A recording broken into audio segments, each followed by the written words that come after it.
सप्तगैन बादशाह अपनी एक बीवी से बहुत ज़्यादा मोहब्बत करता था। एक मर्तबा दूसरी बीवियों ने इससे कहा कि आप अपनी फ़लाँ बीवी से ज़्यादा मोहब्बत रखते हैं, हालांकि हुस्न में हम इससे ज़्यादा हैं, समझदारी में भी हम इनसे ज़्यादा हैं। आखिर इसमें कौन सी ऐसी ख़ास बात है?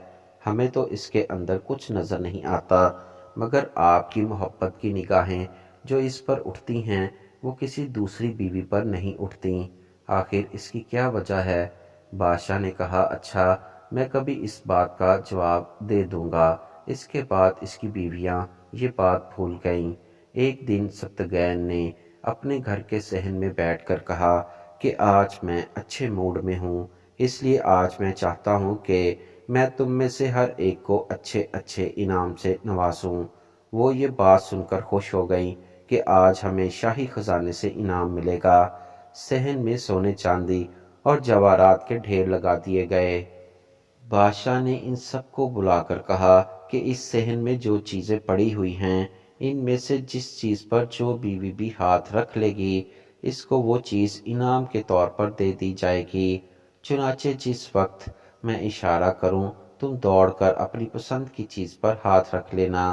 बीवियां तैयार हो गईं और उन्होंने अपनी अपनी पसंद की चीज़ों पर निगाहें जमा लीं। किसी ने याकूत के ऊपर, किसी ने हीरे के ऊपर, किसी ने सोने के ऊपर, किसी ने चांदी के ऊपर।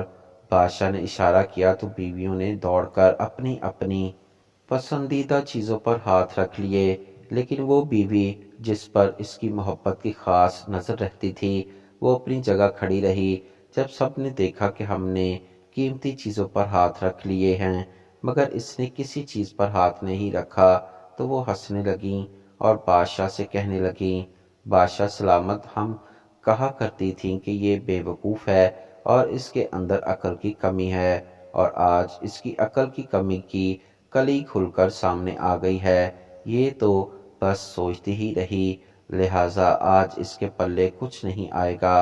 बादशाह ने इससे पूछा, ए अल्लाह की बंदी, तूने किसी चीज़ पर हाथ क्यों नहीं रखा? वो कहने लगी, बादशाह सलामत, मैं पूछना चाहती हूँ कि आपने यही कहा है ना कि आज जो जिस चीज़ पर हाथ रखेगी वो चीज़ इसकी हो जाएगी। बादशाह ने कहा, हाँ, यही तो मैंने कहा है। इसने ये सुना तो आगे बढ़ी और बादशाह के कंधे पर हाथ रख दिया और कहने लगी, बादशाह सलामत, जब मेरे हो गए तो फिर सारा खजाना मेरा बन गया। बादशाह ने इसकी ये बात सुनकर अपनी दूसरी बीवियों से कहा कि देखो, इसकी इस अक्लमंदी और मोहब्बत की वजह से मैं इसके साथ ज़्यादा मोहब्बत करता हूँ। इस तरह जब इंसान मोहब्बत इलाही को थाम लेता है तो कायनात की चीज़ें इसके लिए मसखर हो जाती हैं। इश्क की दीवानगी तय कर गई कई मुकाम, इश्क की दीवानगी तय कर गई कई मुकाम, अकल जिस मंजिल पर थी अब तक इसी मंजिल पर है।